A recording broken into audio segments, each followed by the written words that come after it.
समर्थ. सुप्रभात. हिंदू जागृती न्यास व श्री घंटाळी देवी संस्थांच्या प्रभातेमनी या कार्यक्रमात डॉक्टर अश्विनी बापटचा सस्नेह नमस्कार. श्री ब्रह्मचैतन्य महाराज गोंदवलेकर प्रवचने.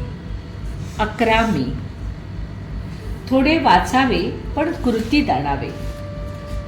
खूप समजून घ्यावे, ज्ञान संपादन करावे असा पुष्कळ लोकांना हव्यास असतो आणि त्याशिवाय त्यांना चैनही पडत नाही. हे एक प्रकारचे व्यसनच आहे. अफू खाणाऱ्याला कैफ आल्याशिवाय चैन पडत नाही.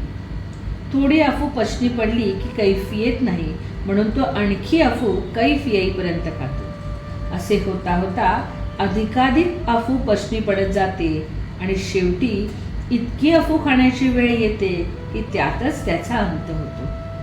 ज्ञान संपादनाच्या हव्यासाचे असेच आहे. म्हणून थोडेच वाचून समजून घ्यावे आणि ते कृतीत आणावे. नाहीतर जन्मभर ज्ञान संपादनात वेळ जातो आणि कृती न झाल्या कारणाने पदरात काहीच पडत नाही. मनुष्याला पोटभर जेवायला 25-30 मिनिटे पुरची होतात, पण जेवल्याला अन्नाचे पचन होण्यासाठी मात्र 5 ते 6 तास द्यावे लागतात. मनुष्य एकासारखा जर खातच राहिला तर त्याला अजीर्णे होऊन तब्येत बिघडेल आणि त्यातच त्याचा अंत होईल. म्हणून नुसते वाचितच बसू नये. थोडेच वाचावे पण ते कृतीत आणण्याचा प्रयत्न करावा. नुसत्या वाचनाने किंवा विषय समजून घेण्याने प्रगती होत नसून ते कृतीत आणण्याने प्रगती होते.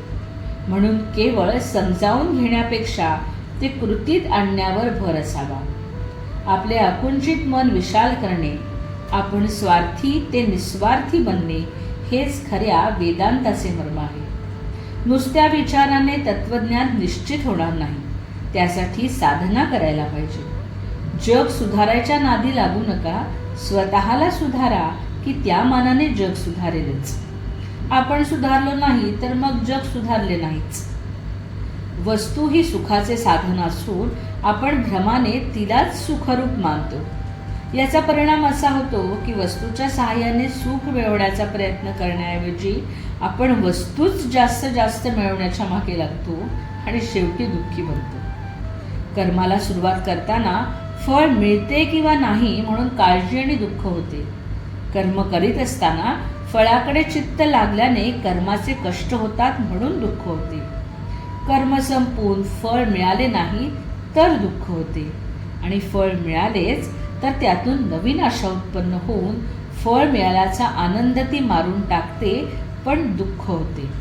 सारांश, अथपासून इतिपर्यंत दुःखच पदरात पडते. यासाठी फळाची अपेक्षा सोडून कर्म करू लागलो की ते कर्म करीत असतानाच मनाला समाधान प्राप्त होते.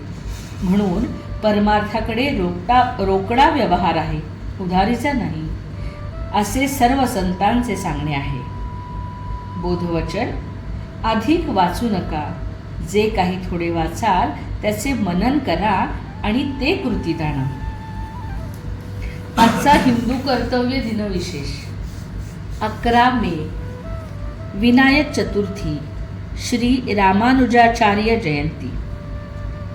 चांद्रमासातील शुद्ध पक्षातील चतुर्थीला विनायक चतुर्थी असे म्हणतात. श्री गणेशाचे पूजन, उपवास व नामस्मरण करावं. घंटाळी मंदिरामध्ये सकाळी 10:30 ते 12:30 गणेश स्तोत्र व अथर्वशीर्षाचे पठण होते. रामानुजाचार्यांनी 11व्या शतकात दक्षिण भारतात वैष्णव मताचे पुनरुज्जीवन केले.